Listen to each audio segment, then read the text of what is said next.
And welcome, Stephanie Patel. Thank How you. are you today? I am doing great. Amy, how are you? Very good. So I'm really enjoying these interviews that I've been doing, and so I wanted to invite you today to share your story. We've had many adventures together, and I find you completely fascinating. If I could have a section of 2017's most interesting stories, yours would be on the top.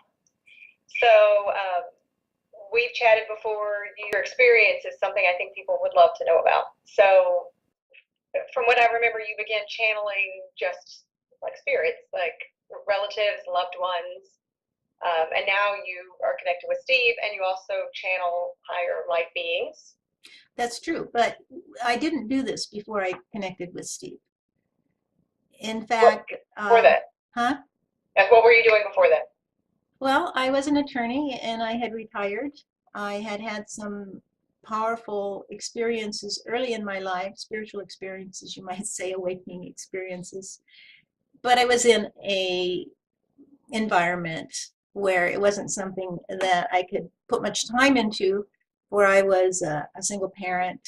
I was working, um, and I had many responsibilities, which I still do. But when I retired, I thought, well, I'm going to devote myself to the spiritual path.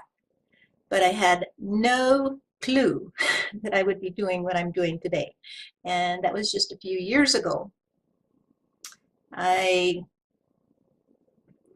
I wanted to just find peace, Amy. I just wanted to find happiness. I didn't understand the world. I felt very alienated by it, and it felt very alien to me. I just didn't understand it. It felt very painful. And I wanted to find peace. I wanted to find happiness. And as I articulated it, what I wanted was to shed the ego and reunite with God. And then things start happening, and I've detailed that elsewhere. But one day I sat down at the computer on a whim and thought that I would see. I had been watching many channeling videos, which I found fascinating. And some of the wisdom that was coming through I recognized. And so there were some very clear channels out there. And I thought, well, I wonder if I can do that. And I actually had a little bit before, and I'd had a few visits from spirit, family members mostly. And I'd years ago done a little bit of work for other people, but just kind of experimental. So I didn't really think of myself as someone who could communicate with the spiritual realm in this way. And I sat down at my computer with a cup of coffee, this very cup, I'm sure, as a lark.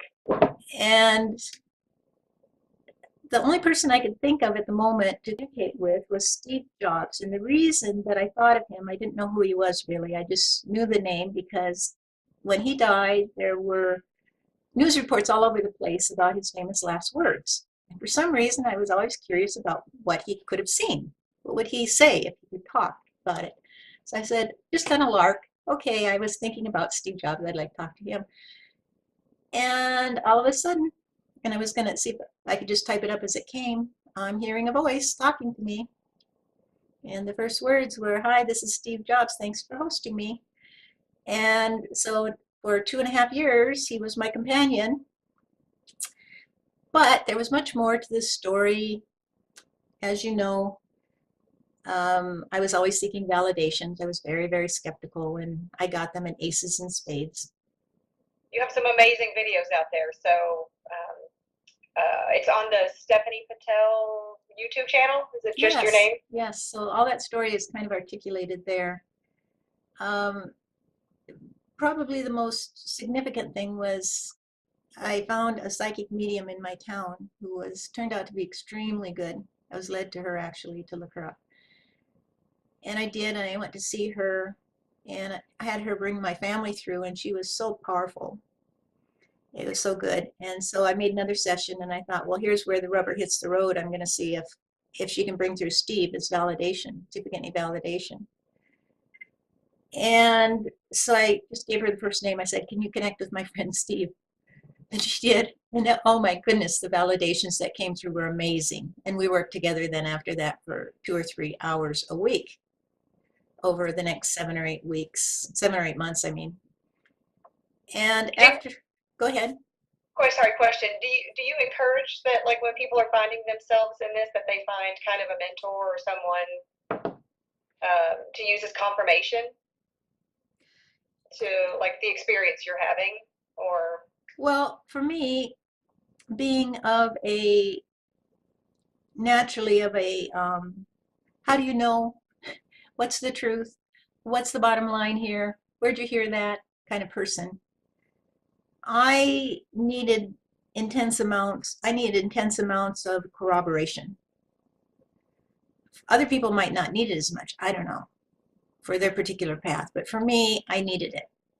And it's part of the story. Well, I feel like So, it's an important part of the span of the continuum, or whatever you want to call it, like from not non-believer, but to, someone who's understanding, like, to take the most extremely not critical, I'm not sure the right word to use, but you know just somebody who would need an awful lot of convincing, yeah, and to have such an incredible story, like from one side to the other. right. Well, it was so unusual for me this was, you could read about things like this, but to experience something like this is like suddenly finding yourself on the moon or a different planet. How did I get here? What's going on? Who are you? It Yeah, was very bizarre. I remember being completely engulfed in my reality, like completely oblivious, not necessarily rejecting things like this, but just no awareness. And then, bam, all of a sudden it's time to wake up, or, ascension begins. I'm not really, certain of how all that gets started, but it is definitely like a complete shift. It is. It's like somebody picked you up and dunked you on your head. And No, no rule book, no, there's no, you just follow with faith. right. You can't find the manual. I mean, I did. I would look up everything. I researched everything he said to me, and it was just amazing. It was just amazing. The synchronicity, the validations, things I'd never heard of. I'd look Well, them the up and fact I'd that, be like, oh my gosh, there's this whole philosophy here and this whole concept here. I had no idea. And it just kept dovetailing, and some miracles happened. Some really amazing stuff happened. Um, that just was no denying. And it was like your whole world. And of course, my family is nobody around me there's nobody I could turn to. Fortunately, I found a few people I could. And so for me, Susie was extremely valuable because just the corroboration was incredible. And so one of the things she told me, and of course I was skeptical about everything I was being told. I was being led along by my nose. I didn't want to do it. I was like, I can't do this. I can't, how do I know I'm just not, well, I already kind of was like, all right, I know I see things different than other people. So from their perspective, I'm kind of crazy. So, it's probably just being a little crazier, but still, it's too far down that slippery slope. And he'd tell me things to convince me to hang in there. Like, you know what, Stephanie, you've always had a voice in your head, except now it's coherent. I'm talking to you and you can talk back to me. And he'd say other things like, would you rather be um, crazy and happy, or sane and unhappy? And I'm like, well, you got a point there, because I am kind of happy doing this. And then finally, the thing that he got me with was, I was just going to slam the door, and he'd get frantic every time I was going to slam the door and come through with all these things that he'd tell me. I was just going to slam the door in his face, and he said, Stephanie, stay with me. I won't bore you, I promise. And he hit it right at the point. He hit the target there, because I would have to say I spent most of my life bored. Oh, so he knew just the right button to push. He did. And, it's like you go through life and you just can't communicate with people. They can't see what you see. Well, and I'm And reminded of there is no off buttons as well, since you can't turn the button off. yeah, A fun little antidote. Explain that, Amy. I'm a little bit lost. I mean, we know that No Off Buttons is the name of the book, but go ahead. What are you Oh, thinking? okay. Well, so just interesting. Was that given to you by Steve? Is that something, you were already channeling or channeling at the moment? And then all of a sudden he knew that, if this is the right button and you can't turn it off. Like as much as you wanted to slam that door, there is no off button. There's no off button, that's true. And so you're on the journey, you're going. And you can be stuck, you can stand in your tracks, which is what, if I were to look around at the world today, and it's all seen through my eyes, of course. But I would say 95% of the population is stuck in their tracks. They have given up on the adventure. They're afraid to step forward. They're afraid to step out of their little mindset, their little paradigm, their little world. They're stuck in their little existence. They're plugged in to their little. The matrix. Yeah. Well, that's my biggest, I say the biggest challenge is being so excited about my new discoveries and having to watch people stuck. I'm like, I just want to go, come on, and there's cookies on the dark side, or no, Right. just it is liberating, and to face your fears, to face your ego, to face and that's what ascension has been for me. It's just a dissolving of every place again I can't see love. It just keeps redirecting me. Right. And you're not going to change the world unless you change. Your world isn't going to change unless you change. You have to be the one who steps out and tells your truth. You have to be the one that dares to step into the unknown. And that was what had happened for me. And of course, shedding your ego and reuniting with God. So I was like, did I, because it was a rocky road. Did I make a mistake here? Be careful what you ask for. Why are you here? I was looking to reunite with God, not for some crazy cross the corporeal divide, as we call it, relationship. And he was like, this is the way. This is the way. And then, and I understand that much better now. Many things he would say to me at the time, I was already pretty attuned spiritually, so we could connect. And so I got it, most of what he was saying, but it was still kind of philosophical for me. Some of it I would get, not all of it. It wasn't experiential. It's coming into the experience of it that is so fascinating. It's something you live, not something you write about or talk about or think about. It's something you live. And so I was told, actually, he'd talked through Susie and there got to be a point where I was like, don't give me names, faces, dates, and places, because it puts too much pressure on me, and I don't want to know about your life. Don't tell me about it. Let's just go from here. Although we did have to work. Over the last 2.5 years, we worked through every issue in his life and mine, from birth to death, at least to my point of death to the world, I guess, and had to resolve all those issues. One of the most fascinating pieces of it, as I observed, is that Steve was kind of a unique, strong, passionate personality. And for you to shut the door on him and go, look, nope, I don't want to do this anymore. You surrendered to your discomfort, if you will, and he had to go the next step. And I think you've said, Jesus is like your marriage sacred union counselor. Yeah. Jesus is up there telling Steve how it is. Yeah, I got to tell that story.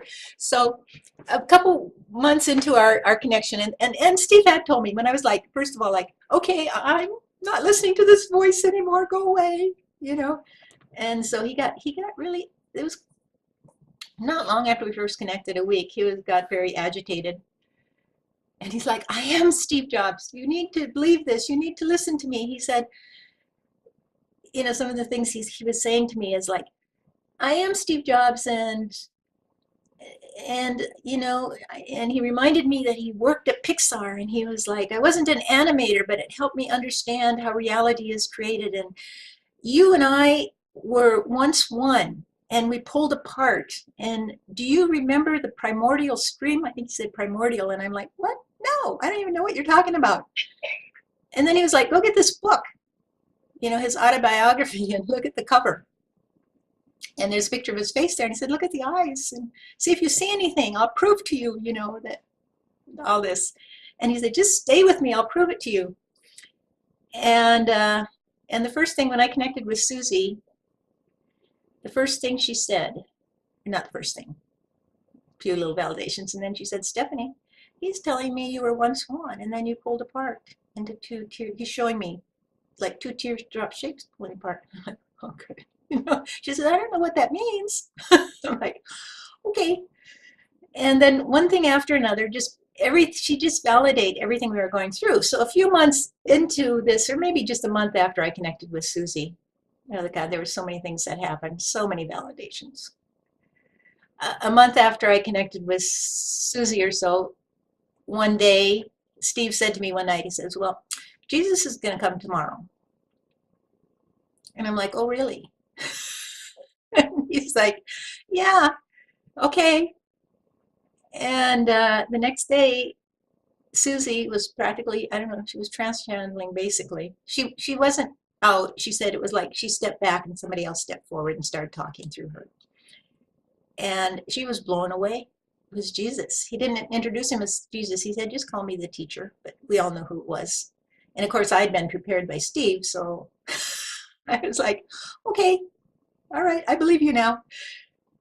And I'm getting crazy chills right now. So it was so amazing. Before Jesus came, Daniel of Lion's Den came. And as I understand it, Daniel is actually also John the Baptist. Now, I named my son Daniel. I was also born on the birthday of the feast day of John the Baptist. And lots of things in my life, lots of synchronicity in my life. I'm getting chills now. So Daniel came through first, and I could ask him any questions. And I was so amazed because, you know what, Amy? When years ago, before this happened, it's sort of like, what are your deepest desires? I was going through a really, really difficult time because of family issues going on in my family. And I didn't even want to get up off the sofa. I just laid there and I was just like, can I just leave now? What if I don't eat? I'll just leave. And I formulated this passionate desire. I had this desire. I was like, why do I have to wait till I die to find the wisest teachers? Because you read about people in the afterlife who can talk to Socrates and Einstein and Buddha, Jesus, whoever. So why do I have to wait? Why do I have to wait until I die to communicate with them? Is there any way I can find the wisest teachers now who will help me figure this out? And it's only our limitations.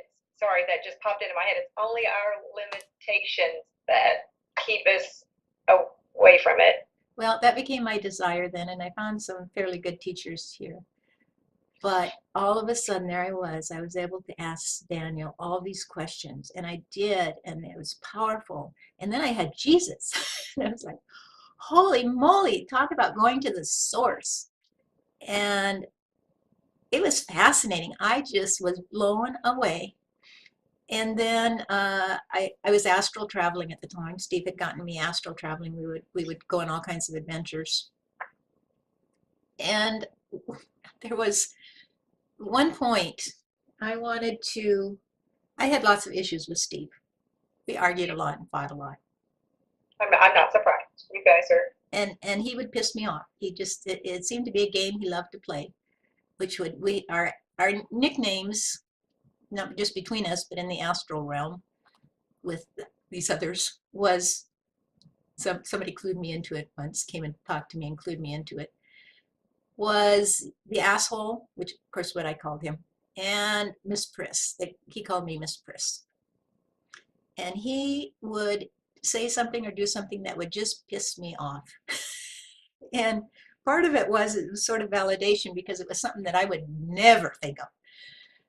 And then I would be so pissed, I just wanted to slap his face, kick him in the shins. And then I didn't want to have anything to do with him. And then he would woo me back. And I would just be feeling, okay, everything's okay now. I don't have to worry anymore. And boom, okay, do it again. Like pull the rug out from under my feet. So we went through this a lot at that point and just had a lot of difficulty. And one day I decided, you know what? I just wasn't able, I was having so much difficulty with that relationship. I said, I'm going to go see if I can astral travel and go to find Daniel, who I'd already connected with, and see if I can talk to him if he can help me out.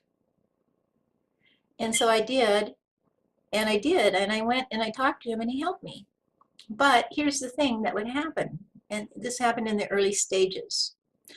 I would when I would go to the higher levels where Daniel hung out, I always thought of it as a place where they had long bearded dudes and goddess babes, you know. There'd be I'd go there and I'd have these conversations and I know I'm having the conversations and I'm understanding them. And then when I would come out, I would forget everything that was said. And I was like, I know we were there and we had these conversations and I forgot. And I said, one day I was like, I'm going back in. I'm going to gird myself up to remember it. I'm going back in and I'm going to have a talk and ask. And then I'm going to come out and I'm going to remember it. And I was going back and forth several times trying to do it. And I just was having a really hard time. I knew that they were talking to me and I just could not retain it. And it got better over time. It was like my vibration had to rise or something so that I could deal with it. Well, one day I'm up there and I had gone to ask him a question and I saw Jesus. And I was like, oh my God, I saw Jesus. That's Jesus. And he said something to me. He came and said something into my ear, but I couldn't remember what he said when I came out. And then over time, after Jesus came through Susie, I found that when I had an issue, I could ask him directly. And he would come and cut through it like that and get me on the right track in a matter of minutes. And it was fascinating to me. And so he became our guidance counselor, and I'd go to him whenever I had a problem with Steve. In That's fact, awesome. one time Steve and I were arguing about something, and Steve was like, I was getting mad, and just leave me alone. He's like, oh, I suppose you're going to go talk to Jesus now, whine to Jesus. Yes, I am. Yeah, I did. And it was very, very chaotic energy for a while. There is this principle, and I'm probably going to say this wrong, but it's like the Casimir effect or something, where two steel plates get close together and it gets very, very chaotic. And it has to do with the wavelengths in between and whether there's enough room. And it just gets extremely chaotic energy. And that's the way it was with Steve for a while. And I would say, you know, well, it was blissful at times. It was totally blissful. It was exciting. It was challenging. I could say what I needed to say. I had someone who could understand me, finally. He entertained me. We had astral journeys that were very entertaining. We met other people in the astral. It was just amazing. But there was still this chaotic energy between us and the asshole and Miss Priss. And finally, every time it got to the point where Steve would come along and I'd be like, oh my God, no. Because the energy was so intense. How could I explain it except it's just intense, and it's that divided soul, twin soul energy when it just is chaotic and it's pulls you together, but at the same time it's like trying to line up and you're and finally one day I realized the only way that it was going to stop if I surrendered to it, stopped fighting it. And I did, and it stopped. All of a sudden, all I had to do was surrender to it, and the energy just calmed down. And that was sort of a first surrender point, but it calmed out that chaotic energy. And then we were able to keep working on our issues. We kept working on our issues, but it wasn't that chaos. Talk to me about surrender. That's like a word that pops up all of the time. How do you surrender? I mean, I feel like it's a very unique experience to surrender. Like, did you just stop thinking about it? How did you surrender? Like, if you could give it some words. Well, for me, it was acceptance. It was like, okay, Steve, I can't fight this relationship anymore. I give up. I surrender to it. I don't know what it is. I never knew what it was, what was going to happen. Every day I was like, okay, things are changing again. I don't really know what this is. And every day I get a new piece. And I just said, all right, I give up. I'm not going to fight you anymore on this thing or whatever I'm fighting. He had the same thing on his side, so it wasn't like he was creating it. It just was there. Yeah, because his personality is still the same at that point, right? So he still has a bit of, I don't know, would you call it ego? But the karma or lessons to learn. Oh yeah, yeah. It's For some reason, I don't really understand, I mean, I've never been through this before, but this whole thing was about both of us working out our issues. Someone said to me, Steve came to bring you home, but then someone said, but you committed to bringing him home as well. So we were bringing each other home. And so from the time when he first came to me, I didn't know why he was there. I mean, I just thought we were communicating, and then after I said, okay, that was fun, but I don't know if I really buy into it. I don't believe it, and left. And he keeps talking to me, and I'm like, why are you still hanging around me? Why me? What? It's not like, why are you here talking to me? And of course, he didn't want to give me too much information up front because it would have freaked me out even more than I was freaked out. I was like, why you? Why me? And even though we connected intellectually pretty well, uh, and in a personality way too, because I don't really mind assholes if they're smart. And so in many ways we did. We were just a good match. But when he came, he said, you know what? I thought when he came, the idea was that he just, for some reason, he was able to communicate with me. And he had some issues that he still wanted to work out, and he didn't want to come back into another lifetime to work them out. So, and I wanted to work mine out so I could be free of my lifetimes. And so it was sort of like a partnership where we'll work these out in the astral plane or wherever I didn't know what the astral plane was, but some in-between place. It was in between where I am and you are. We'll work these issues out, and we need somebody to work them out against. We need a partner. And I said, okay, I'll buy into that. I'm good with that. And so that's what I thought in the beginning, that we were just people, I just happened to be open to him for some reason. He seemed to be able to access me. And so we would just work these out because who else would do it with him? And essentially that's what we did, but it turned out it was much more than just a happenstance. And so I had to be brought into that gradually, or I would have just freaked. Sure, that's a lot. I mean, it's a short amount of time. I mean, what is time? But 3 years, or it's a fast track for sure. Yeah, it was a very fast track. And so we were going through all lessons all the time. Well, and the expanded vocabulary. Like, I mean, I've learned so many new words and the astral traveling and channeling. I mean, like ascension. I mean, the words. It's a whole. I don't even. Yeah, it's a whole other thing. It is. And I'm very careful with words, because they tend to be labels and they tend to give you an idea, but then it's really direct experience. If you have too many labels, they can limit your direct experience. You want, if someone describes water to you, it can actually, when you come and you see water, you got everything they've told you about it running around in your head. It can actually affect your experience of it. You just want to experience water. You want to put your hands in it, taste it, put it on your face. You want to know it. That's how you come to know it. And then labels are meaningless at that point. They're just words are just a way of sort of sparking in somebody else a memory. So when I say water to you, it sparks in you a memory. I don't need to describe it to you. You know it. Right? Oh, yeah. And the thing is people get too wordy. I'm pretty wordy, but people get too wordy. They want to tell you their perception of something. And I was just thinking of the example of the tree in the field again.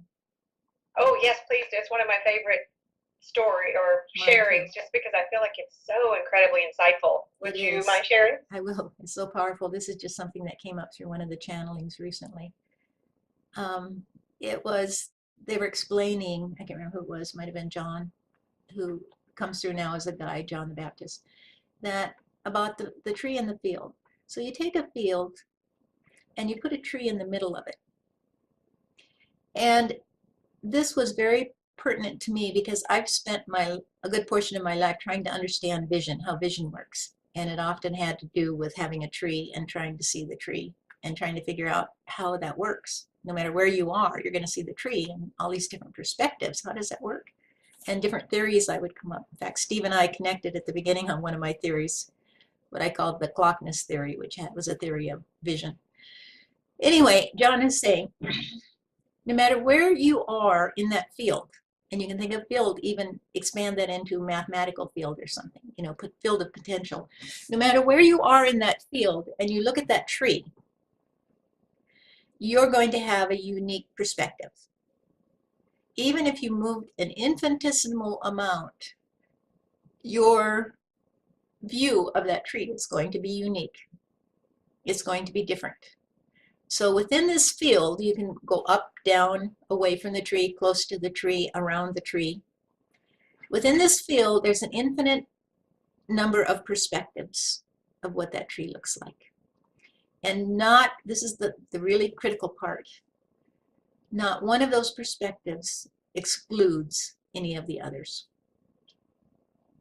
Therefore, what people do is they're standing looking at the tree and they attach to their perspective and believe it's the truth, ignoring the fact that there are all these other potential perspectives. And so as you move around the tree, as you get more bold and you stop attaching to your side of it, and you start moving around the tree, you start getting other perspectives as you go on your journey. And then you begin to see the whole tree. So somebody on this side that's attached to this perspective on the tree, and somebody on this side who's attached to a different perspective, and they each believe they're seeing the truth, are going to be at odds. So even your experience of water could be, from your perspective, different than the experience of someone else. You could experience it in ice form, and somebody else could experience it, as a vapor or water. And you have to move around the tree to understand it. And I forgot why we started on this, but Just because I love it, I think, and I wanted you to share it, so you got the message. I love it too. And so what we've got, even with this whole thing with Steve and this twin soul thing, is that you have to be careful, because when somebody's talking about it, they're talking about it from their perspective. Well, it's anywhere. I mean, if everyone could be curious about the other person and their perspective and take into account, like, oh, I didn't, that's an interesting perspective. This is mine. What can we use together to create a whole, a unity, right? Yes, kind of. And so all those perspectives, like the individuals around the elephant, the blind men around the elephant, create, through that, they create their common image. On the other hand, nothing surpasses direct experience. So someone says, I don't see it that way. It's like, oh, I want to see it the way you see it. I want to see how you see it, where you see it, where you saw it from. I want to go experience. I don't want to just take your word for it. I'm going to move over there and look at it from that direction. And that's what we're doing, lifetime after lifetime. We're moving through the perspectives. You see one side of an issue, you're going to come back for another life to see the other. You murder somebody in this lifetime, next lifetime, you may be the one getting murdered, which is kind of funny when you see that, when you see the thing, because then you're going, that person was so evil, they did this to this person, and you're like, yeah, but that person is here because that person, karma is going to hit that person. Well, karma just hit this person. You're the one that got murdered, karma hit you. Yes, it's all very well taken care of. I really don't think we have to worry about anything. When I see people worrying about things, and I'm like, it's perfect. It's just perfect. Yes. I mean, I find myself in those ruts of, forgetting that it's perfect, but Oh, you've hit it on the head. You know, it's perfect. And that's when you realize that, when you come to trust it, when you let go of your ego, which is your attachment to certain concepts, to that one little perspective, and you're willing to take the journey and step out into the unknown, and it feels scary. I lose my breath every time I have to take a new step into the unknown. It feels scary, and I get pushed and pulled along, and then it becomes familiar, and then Okay. the next step is a little bit threatened. You feel a little bit worried or nervous, or not nervous, but you're, yeah, nervous. Your stomach kind of goes out of you when you take that next step. You let go of where you were to reach out for the next one, right? And I think And it's important to share that. I don't think a lot of people share the discomfort of it, right? And they always share the nugget, but not necessarily what it took to get there, yeah, I don't know. I when didn't, the uncertainty that you experience before you find it. yeah. And I will tell you, I've been through some really, really rough patches through this story. But you hang on to the knowledge that everything is perfect and that love is the answer. Just hold on to Well, that, and that'll carry you through a lot. And that the universe, it hasn't wobbled out of, it hasn't fallen apart yet. yeah, It's gonna, you can probably trust that somebody knows what's going on. Somebody's got it in hand. You know, or they don't, or whatever. you're not smart enough to figure out how to run the universe yet. I'm good. I don't want the job. No, who wants the job? So just trust that somebody's got it in hand. And when you do look at that, you're like, okay, I just want my peace. I don't want your peace. I just want my own. I want to master my own peace because the rest of that is, yeah, I don't want the job.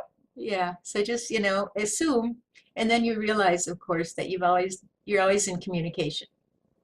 But as we say, you've stopped up the pipe. And so through working on it, you what we call express is like expressing stuff out of a tube, you know, Oh, okay, okay. so you can clear it out. So the line of communication can continue. You might have to express a lot before you get a good line of communication with your spirit thing.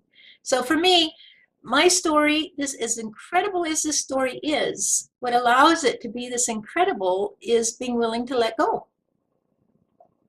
It was coming to the point of just letting go of everything that I was attached to or thought was important. And, I'm still have attachments, no doubt about it. And it's been prying my fingers off one by one to the bedpost as we've talked, holding on to the bedpost. Don't take me, they're pulling on your feet. And you get your fingers pried off one by one.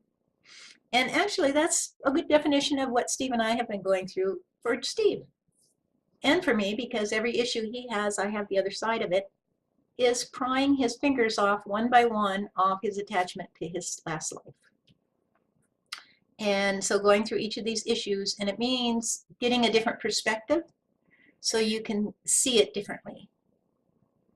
And then it's like, how come I didn't see that before? Oh my God. I went through my whole life believing this or that or the other. And what a limited life. It could have been different. Not that there's regrets. Not at all. Not at all, because as you see, it's all perfectly orchestrated. And it's just being on the journey. It's just being on a journey that never ends, a path that never ends. So my story may seem bizarre to people, but they're still clinging. They're still attached to their little world. Let go of your world, and go on your adventure. Let it be. Let the world, life should be joyful experience, a challenge, an adventure, your hobbit adventure. Go on it. Don't stay. I mean, you can stay in your little hobbit hole, or you can enter into the magic of Neverland, I or the think a lot of never-ending people are missing story. the magic. Yes, Huh? I think a lot of people are missing the magic of life again. Oh, they It's are. They not are. mundane, and for a lot of people, they don't even know necessarily. Because I've been there. It's not. I'm not guilty, or it's been my world for a while too. It's just. Yeah. And mine too. I mean, I went through this suffering life, a lot of painful things happened to me, and I certainly felt them, at least as very painful. in trying to deal with human relations. It just, I couldn't figure out, people, if you just see this, it would be so simple. It's like a game of musical chairs, If everybody's going to hold on to their chair, it's no fun. You Yeah, gotta get up I like and that. move. Yeah. And Move, yeah, to and the let's music. yeah, and let's play a game of musical chairs where not necessarily that we take one chair out each time and there's a winner, but a game of musical chairs where every time you sit down, it's a new chair with something new in it, a new perspective. Yeah. Or what do we got to lose? What do we Just got to fun, lose? the fun. That's all we have Yeah, to lose. that's exactly it. We've got happiness to lose and the fun to lose, or you can get up and play. And so essentially, I kind of see it that way, that I got up and played. Not that it was easy. Climbing mountains, why do people climb mountains and put their lives at risk to climb through all that snowy stuff to get to the top of the mountain? Why do they do that? Because they're inspired to. Because it's there, That's right? Somewhere deep within, right? Like it's there. Yeah. So I have to tell you, so the first time I connected with you, I talked to Steve, and that was so awesome. Like I didn't understand it, but I would have bet money I was talking to Steve. And then the second time we connected, I'm like, you were like, what do you want to do? What are we going to talk about? I'm like, I want to get right with Jesus. And because I'm like, I just don't understand, I've rejected, not to say Jesus, but what I had learned about Jesus from society, right? It was a very fearful kind of, anyway, it just didn't resonate with me, right? And so I'm like, I'm ready. And by the way, this twin flame journey will make you face everything, including Jesus. So I was willing and ready to, face such a darkness. Sorry. And you're like, he's here. And I'm like, oh my God, that's cool. It's almost as cool as talking to Steve Jobs. And Almost. I think, Oh, he likes you that. remember that, but I think I made Jesus laugh. So, yeah. But Jesus and I got right on that day, and he is in fact, the teacher, right? The brother, the guide that I knew he was. I just couldn't wrap my mind around, what I was being sold about it, I guess. And that may be a whole nother conversation. But so anyway, super grateful for you to bring Jesus and Steve into my life, not to mention yourself. And I'm gonna tell you, I love the way you glow when you talk about Steve. It is like, it's really, I don't know that you see it, but it's something that you just light up, and your light here is so beneficial. So thank you for doing all that you do. Well, you're welcome. Bring it. You're welcome. And I did want to tell you, I had meant to tell you this, so I'll just throw it in here.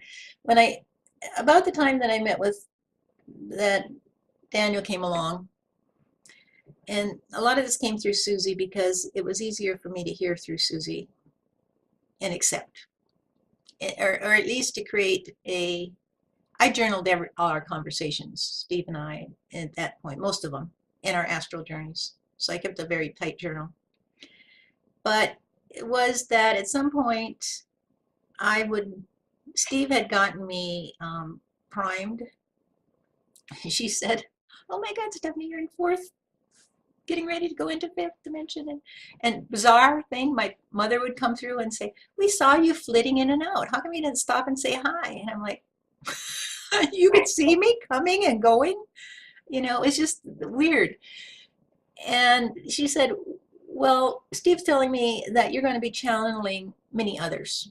Now he's got you opened up and you'll be channeling many, many others. And I was like, yeah, right. I just never thought much about it. And then it was about a year ago, about the time we met Amy, that I finally decided to just, for some reason, to just try to see if I could help others communicate. And I didn't know what would happen. And by golly, I just tell them what I was hearing and seeing, and they're going, yeah, that's right. How did you know? Yeah, that's right. How did you know? And so over, last year, I figure I've done maybe 500 of those kinds of channelings for people, for their loved ones that have passed. And it gave me a lot of confidence because it was validation. It was daily validation. If I'm telling you a certain date and you're saying that's the day he died, or a name and you're telling me, yes, that's, thank you, that's his middle name, he's telling you, or like the case of the other lady, they tell little things that you would never think, the girl who, the bracelet with the name on it, jangling, and that the girl that the mother has for her daughter. All Well, in that. the opening you create for the other person. I mean, yeah, you're open, but how many people do you open a little bit or, expand? That has to happen every time. I mean, Yeah, I can't imagine. yeah, it's part of the spreading wave of clear energy and people getting connected again. But so it's mutually beneficial. So for me, being of skeptical mind, it was constant validation on from a source where it could be validated. When you're reading through mom, they can validate things. The case where I'm seeing something wound around, the rearview mirror in his truck that he's showing me, and it's, like a crucifix and beads. And she's like, oh, when he bought that truck, there was a Catholic rosary wrapped around the visor, the rearview mirror, although he was not Catholic. And so just little details like that there's just no way that you would know. These are validations. So then when I do channel people, others, I shouldn't say people, other personalities, it's like Jesus, and most of mine tend to be on the Christian side, if you want to call it that. I don't think of myself as Christian at all. But in terms of the way that it's presented to the world.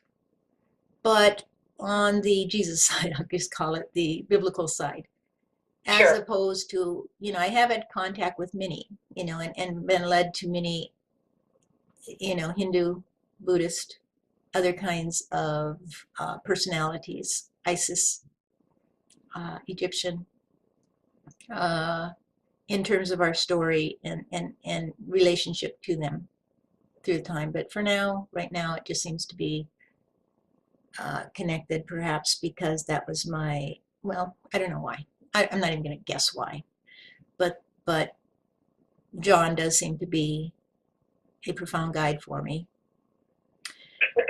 So, and the main thing is right now that after having gone through some pretty hard trips deep into soul consciousness, there came a point not very long ago where Steve got a huge turnaround in something very vital that had to do with when he was young, when he was probably 19, 20, 21, where he shut off a part of himself. And ultimately, I'll just say this here because so much has been written about him. He had been, from the time that we connected, he'd had a lot of concern about his family. For me, it wasn't so much about the business with him at all. It was like he'd been gone for 4 years, our time, by the time I connected with him. But it was the family issues and working out that. And that's the same for everybody that's on the other side. They're still working through their family things and trying to connect with family. And it's caused him a certain level of stress, and it caused me a certain level of stress. And we worked through many issues. So yeah, there were some personal details that he shared with me, but of course I wouldn't share those, but they were just part of working it out. And then one day, not so long ago, I think the big crux of it was through different things, and I guess I was being led to, so I don't know if he was leading me or just the path leads you to this point where everything converges. I don't know. But I was reading something concerning his daughter, Lisa, and the mother, and also some things regarding his family that he left behind, his marriage and children by that marriage. And all of a sudden, something clashed and clicked in Steve. And it was like, even on the other side, or maybe just because he'd stayed close to this plane to work things through for me, it was like, holy crap.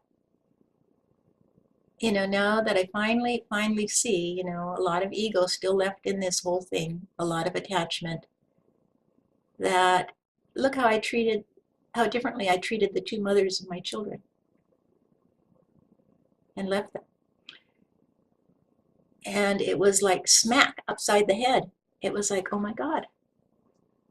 And then what came out was that whole thing with his first daughter and her mother, it always related to when Steve was young and he had gone through some things. He was pretty sensitive and pretty open about the spiritual realm, actually, greater consciousness, deeper consciousness, and he shut it off.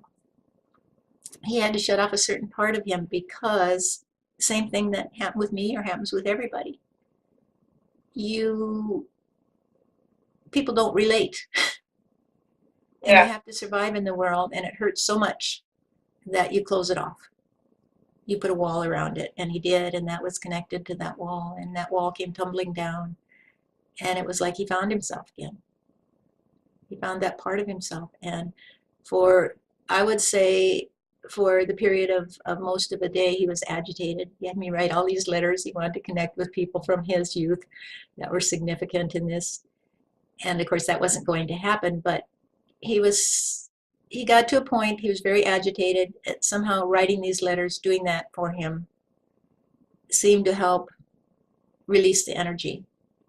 And then he went into this calm state that I had never seen him in, just a calmness, a stillness, and at peace. He was at peace. And it was very nice. And I wondered, because it was so different than the Steve I knew, but I was able to tap into it and feel the same peace anytime I needed to. And then lately, it was like he disappeared for a while, and now he's come back. Not for very long, a week or two. He was still there, but just not as present as he was, which was okay because I was busy with many others. And now, it's like he's let go of the entire life, detached from it, and moved into what some people probably think of as your higher self, just folded back into it. And we're still connected, and because we've been going through our issues in tandem, I'm able to disassociate from the body at times and join him there. And it's just a whole different level. It's a whole different level of consciousness, of beingness. Very powerful, very powerful. And so it just stepped into the power of this powerful being. And it's amazing. So, I wanted to share that because we all go through it. We all have to work it out. But this was a big story. A big story. It's still going on. It's very connected. But he found peace. Well, I think it's important that you're here during this time verbalizing this experience, right? That words are so important to you, and the accuracy and the I don't want to say proof, but you know what I mean, the confirmation. Yes. Like, you're going to be the person, that can, you'll have I want to say a stronger sharing, if you will, because you have everything lined up, because it's such a rich experience, because it's, expansive and, even the channeling that you've done with celebrities, to me, that's an important thing, because more people can validate, oh, wow, yeah, that is. If you're channeling my grandmother, I can validate and confirm that, but, just the fact that, again, it's Steve Jobs, it's, Karen Carpenter and Robin Williams, and right, but I do want to make clear that I don't randomly channel. Okay, yes, good. Celebrities. They come to me. And these are people that are engaged, they're involved in our soul group. So they are friends. They're spiritual friends, if you will. They're on a level. And so for me, the ones that have come, and the last one I think has left, and they had told me before, they had said there was one more left here, Stephanie, and he's going to be leaving. Well, they didn't say if it was a he or she, but they said this one is preparing to leave. He'll be leaving soon, and that was a couple years ago, and I know who it is now. And he has left. And so we work together as a team. So all of those are part of, in some degree, the team. They're not just, That's a hell of a team. I'm going to sit down and channel some celebrity or something. Sure, sure. And thank you for clarifying that. And so every time I have a session, I sit down and I'm like, I don't know who's coming through. I don't know what this is going to be. Other than, if I'm working with somebody special and they want to talk to grandma, I will just ask, what's grandma's first name and your relationship, so that we can focus in. Otherwise, we could have all kinds of people here, personalities here, and we'll have to sort out who's who. Let's just focus on one. And then I have the team on the other side working to bring them through. So it's a team sport. And it's definitely, this is a multidimensional team. And so we now have people on this side who are joining in the team consciously and vigorously. And they're working with those on the other side. So it is a very, very rich, very, very detailed story that goes back to the beginning of time. Well, I can't wait to continue with you on the story. So it continues to be fascinating. Well, thank you, Amy, and thanks for taking this time to chat. I've enjoyed it, actually. Of course, and we'll do it again, I'm sure, on the next round. All right. Thank you, Amy. I'll Stephanie, talk later. see you there. Bye-bye.